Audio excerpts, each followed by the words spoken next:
There is always again the battle between the spirit and the mind. எப்பயுமே நம்ம ஆவிக்கும் நம்ம யோசனைக்கும் எப்பயுமே ஒரு போராட்டம் இருக்கும். Why? Yeah Why? Yeah Because the spirit of God is always giving. ஏன்னா கர்த்தரோட ஆவியானவர் எப்பயுமே கொடுப்பார். You see, what were you receiving just now? நீங்க இப்ப என்ன பெற்றுக்கொண்டீங்க? You are receiving because the spirit of the Lord is giving. நீங்க பெற்றுக்கொண்டீங்க ஏன்னா ஆவியானவர் கொடுத்துக்கிட்டு இருந்தனால. I mean, people fell without me doing anything, without me touching.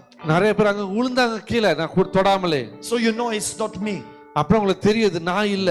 It's truly the spirit of the Lord. அது உண்மையாவே கர்த்தரோட ஆவியானவர். Why? Yeah He is a giver. ஏன்னா அவர் கொடுக்கிறார் உங்களுக்கு. So the spirit part of you ஏன்னா உங்களுக்குள்ள அந்த ஆவி will always want to give.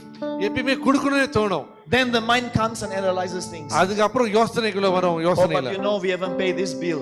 நம்ம ஒண்ணு இந்த பில்ல கட்டல. Oh, we haven't settled this part. இந்த கார்டு ஒண்ணு கட்டல. Oh, we haven't paid the credit card. இந்த கிரெடிட் கார்டு ஒண்ணு கட்டல. Oh, I have to pay the, you know how much is the rental? நான் ரெண்டல் எவ்வளவு கட்டணும்? Ah, the car.